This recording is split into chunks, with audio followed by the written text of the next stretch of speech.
upaya penegakan hukum yang kuat begitu ya.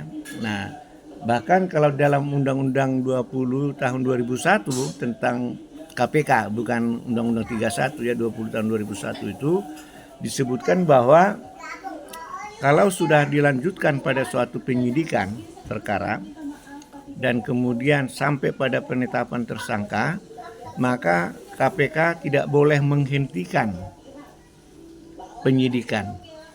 Jadi KPK tidak boleh membuatkan semacam SP3 ya, surat penghentian penyidikan perkara.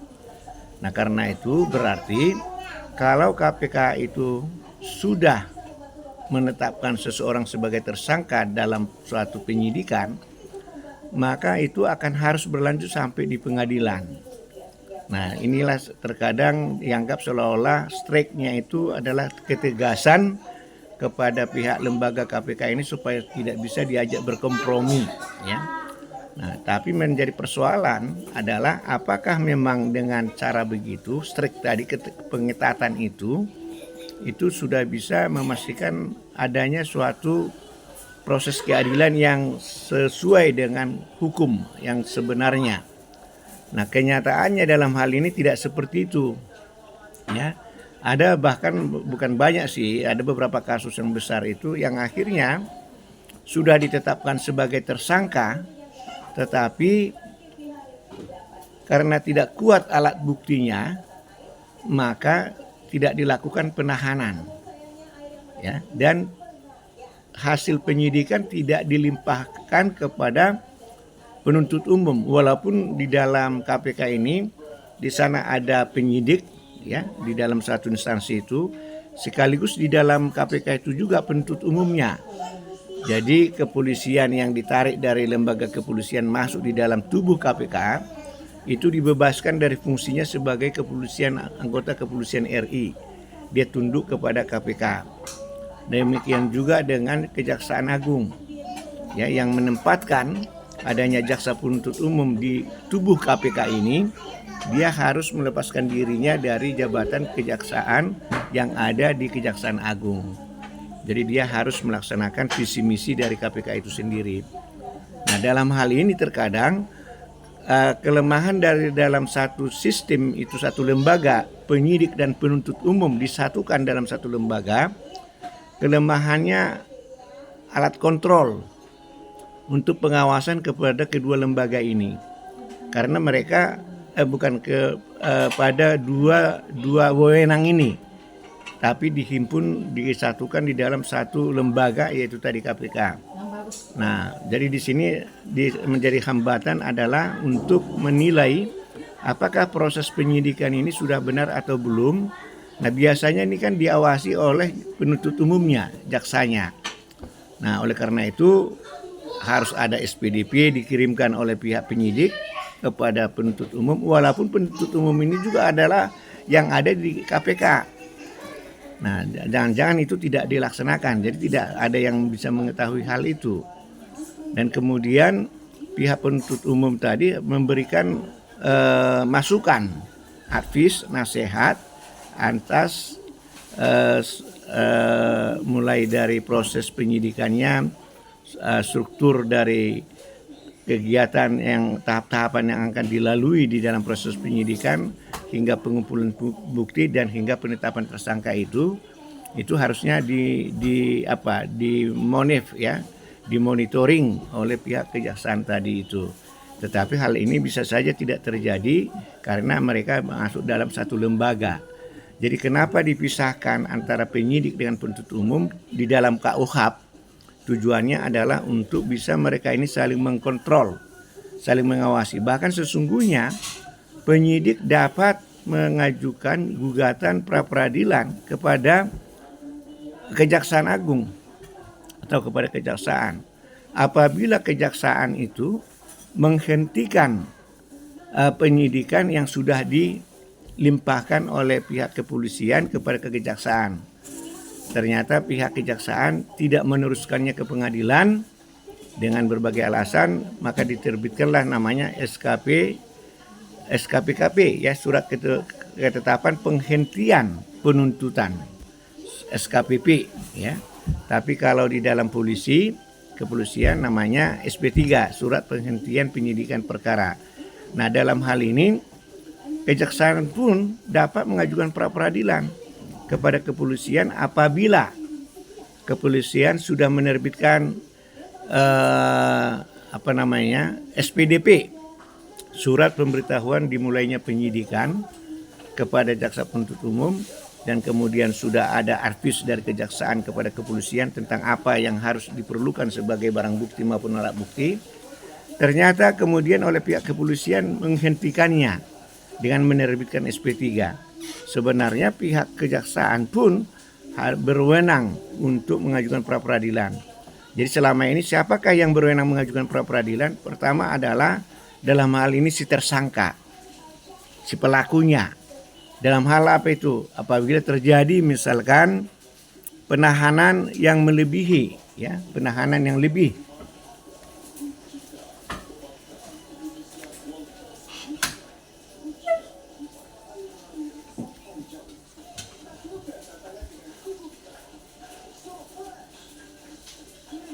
Ada error ini. Kenapa bisa terjadi error? Aduh.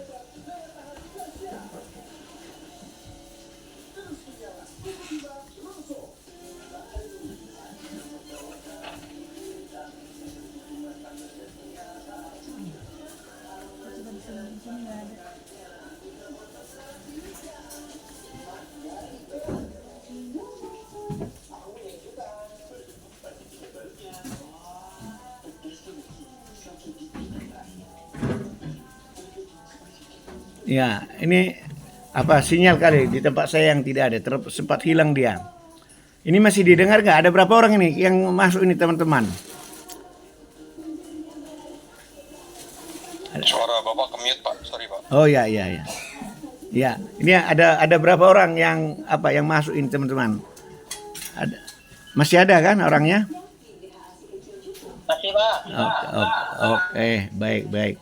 Jadi itulah permasalahan terkadang yang muncul di dalam penegakan hukum korupsi, dengan bersatunya otoritas untuk penyidik dan penuntut umum dalam satu lembaga yang rohnya KUHAP adalah memisahkan mereka, yaitu kepolisian sebagai penyidik ya untuk semua tindak pidana umum, dan kemudian kejaksaan itu sebagai penuntut umum. Alah, kenapa begitu ya?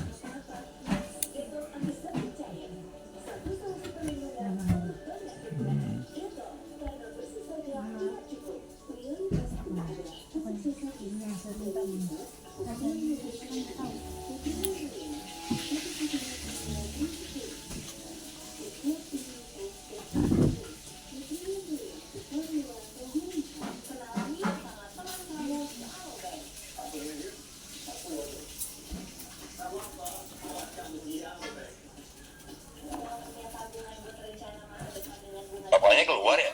Enggak keluar, cuman ininya sinyal ini baru buka lagi ini. Aduh. Atau coba langsung aja kita ajukan ke pertanyaan sinyal saja. Iya deh kayaknya tuh. Iya, sinyal di saya memang. Sinyal hotnya nih, Marusaha. Gimana? Sudah? Sinyal ini memang. Atau coba langsung aja ke pertanyaan beberapa buah pertanyaan. Jadi intinya itu tadi, memang KPK itu disebut sebagai suatu lembaga super audit tadi, sehingga tidak memerlukan adanya perizinan yang harus diminta izin terlebih dahulu kepada presiden dalam hal terjadinya suatu tindak pidana korupsi di mana penyidiknya adalah KPK. Ya, khusus untuk KPK itu diatur dalam Undang-Undang Nomor 20 Tahun 2001. Kemudian dia menjadi supervisi, ya, memberikan semacam advis, ya, nasihat, dan bahkan mendorong kalau ternyata lembaga penyidik korupsi ini, yaitu tadi adalah kejaksaan, ya, itu ternyata tidak begitu greget gitulah, termasuk kepolisian. Jadi penyidik di dalam korupsi ini ada 3, kepolisian, kemudian adalah kejaksaan, dan KPK. Tapi jika memang ternyata KPK maju tampil untuk mengambil alih penyidikan yang sudah terlanjur dilakukan kepolisian dan pihak kejaksaan, maka harus diprioritaskan KPK sebagai pelaku penyidiknya. Jadi artinya dua instansi ini, kepolisian dan kejaksaan, harus merelakan ya penyidikan itu diambil alih oleh pihak KPK jika ternyata ada kelambanan ya, tidak dinamis proses penyidikan yang dilakukan oleh kepolisian dan kejaksaan itu, apalagi jika terkait yang menjadi pelaku diduga sebagai pelaku tindak pidana korupsi itu ada kaitannya dengan pihak kepolisian maupun pihak kejaksaan. Pak, izin bertanya, Ya, Pak. silakan saja, silakan. Ya, KPK tuh bisa ngeluarin surat perintah penghentian penyidikan dan penuntutan dalam perkara tindak pidana korupsi atau enggak sih Pak? Itu satu Pak. Iya. Yang kedua, tadi kan di materi Bapak juga kan ada jungto ya Pak. Iya, Nah iya. ini konsep konkursus dalam KUHP itu gimana sih Pak sama pasal-pasalnya biar Iya, bisa iya. dijungtoin gitu dengan pasal-pasal Iya, tipikor Pak. iya, bagus ini pertanyaannya. Baik, jadi yang pertama tadi adalah apakah pihak KPK itu adalah boleh menerbitkan surat penghentian penyidikan. Nah, kalau berdasarkan Undang-Undang Nomor 20 Tahun 2001 itu tidak diperbolehkan. Sehingga muncullah tadi beberapa masalah. Ternyata setelah ditetapkan sebagai tersangka, tidak kuat alat bukti tersangkanya, tidak dilakukan penahanan dan tidak dilimpahkan perkara ini. Nah, jadi salah satu alasan dari pra-peradilan, objek pra-peradilan itu adalah bukan penahanan tersangkanya, tetapi adalah kalau ada keterlambatan atau ada kelebihan masa penahanan yang harusnya ditahan dia di tingkat penyidikan adalah 40 hari dan penambahan 20 hari ternyata berubah menjadi 65 hari misalkan. Ini bisa diajukan pra-peradilan. Nah, jadi persoalannya adalah bagaimana kalau tidak ditahan. Nah, berarti tidak bisa diajukan pra-peradilan. Karena itulah kalau tidak kuat alat bukti ditetapkan sebagai tersangka tetapi tidak ditahan, menghindarkan pra-peradilan ini. Barulah setelah adanya upaya pra-peradilan yang dilakukan oleh beberapa anggota termasuk mantan ini Budi Gunawan ini ya, yang sekarang dia jadi Kominfo ya, Kementerian Koordinator Polhukam sekarang ini di Prabowo. Nah, beliau ini sudah tersandra hampir 1,5 tahun. Abraham Somad sebagai ketua KPK pada waktu itu, tetapi tidak ditahan. Nah, boleh enggak penetapan tersangka itu dijadikan sebagai alasan? Di dalam KUHP tidak boleh. Baru ada 4 alasan penahanan pra-peradilan. Tetapi kemudian dengan adanya tadi kasus Budi Gunawan tadi berkembanglah itu, diajukanlah uji materi ke Mahkamah Konstitusi. Akhirnya sekitaran tahun 2012 sampai 2013-an terbitlah putusan MK Mahkamah Konstitusi. Penetapan tersangka pun menjadi objek pra-peradilan. Jadi memang dalam proses perkembangannya ada evaluasi kemudian ada perubahan beberapa undang-undang untuk memenuhi evaluasi itu. Nah, terus yang kedua tadi adalah dalam hal soal junto. Junto ini maksudnya adalah dihubungkan atau berhubungan. Ya, kalau misalkan ada pembunuhan misalkan 338 atau 340. Kalau itu adalah dilakukan oleh beberapa orang, maka dijuntokanlah dengan turut serta pasal 55. Jadi melakukan tindak pidana pembunuhan pasal 340, junto pasal 55 KUHP karena ada beberapa orang. Nah, nanti beberapa orang ini melihat kasusnya bisa disatukan ya, atau juga di split juga bisa ya, tetapi menunjuk kepada beberapa orang. Di split itu dipisahkan kalau ternyata misalkan dibedakan aktor intelektualnya, pelaku aktifnya dengan yang ikut-ikutan melakukan tindak pidana pembunuhan tadi itu. Nah, begitu juga dalam korupsi ini. Dalam korupsi ini yang sering kali dilakukan itu adalah dijuntokan dengan konkursus, dihubungkan dengan konkursus. Karena dianggap bahwa perbuatan tindak pidana korupsi ini sudah berulang tetapi belum diputus oleh pengadilan. Kalau itu yang terjadi maka dikatakanlah itu konkursus berlanjut. Jadi pasal 64 KUHP bukan KUHP. Pasal 64 KUHP bahwa perbuatan itu sudah dilakukan berulang-ulang tetapi belum diputus oleh pengadilan. Kalau sudah pernah diputus oleh pengadilan namanya bukan lagi konkursus tetapi sudah residif atau residivis karena melakukan perbuatan tindak pidana mengulangi apa yang sudah pernah diputuskan kepada dirinya. Tapi dalam hal kasus ini kalau dia misalkan korupsi di tahun 2018, korupsi di tahun 2019, korupsi di tahun 2020 misalkan baru terungkap sekarang. Nah itu digabung, disatukan menjadi suatu dakwaan. Jadi bukan 3 kali tindak pidana korupsi dikenakan kepada dia. Jadi makanya di situ terkadang ada untung rugi nih, ada hitung-hitungan. Bagi koruptor dia merasa kalau dia sudah sampai 2-3 kali melakukan tindak pidana korupsi, maka kemungkinan dia sudah memegang aset, ya. Jadi kalau dia hendak dijatuhkan pidana pun hitung-hitungannya dia masih dapat untung. Nah, karena dia sudah 2 kali lolos, ya. Karena dia hanya boleh nanti dihukum nanti adalah 1 kali tindak pidana. Jadi kalau perbuatannya itu berlanjut, berapakah ancaman pidana yang dijatuhkan? Hanya boleh 1 kali ancaman pidananya kalau perbuatan berlanjut, ya.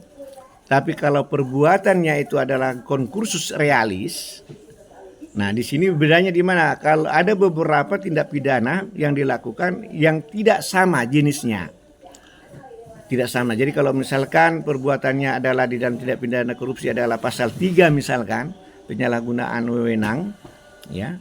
Kemudian masuk dia menggunakan pasal 5 yaitu menerima suap. Maka ini digabung menjadi 1, tetapi ditambahkanlah 1/3 dari ancaman pidana maksimalnya. Jadi kalau misalkan 15 tahun tadi adalah pasal 3, tambahkan 1/3 atas tadi pasal 5-nya, yaitu yang menerima suap. Maka 20 tahun maksimum yang akan dijatuhkan kepada yang bersangkutan. Tapi kalau perbuatan itu adalah sejenis konkursus berlanjut, maka hanya boleh 1 ancaman tindak pidana yang terberat yang dijatuhkan.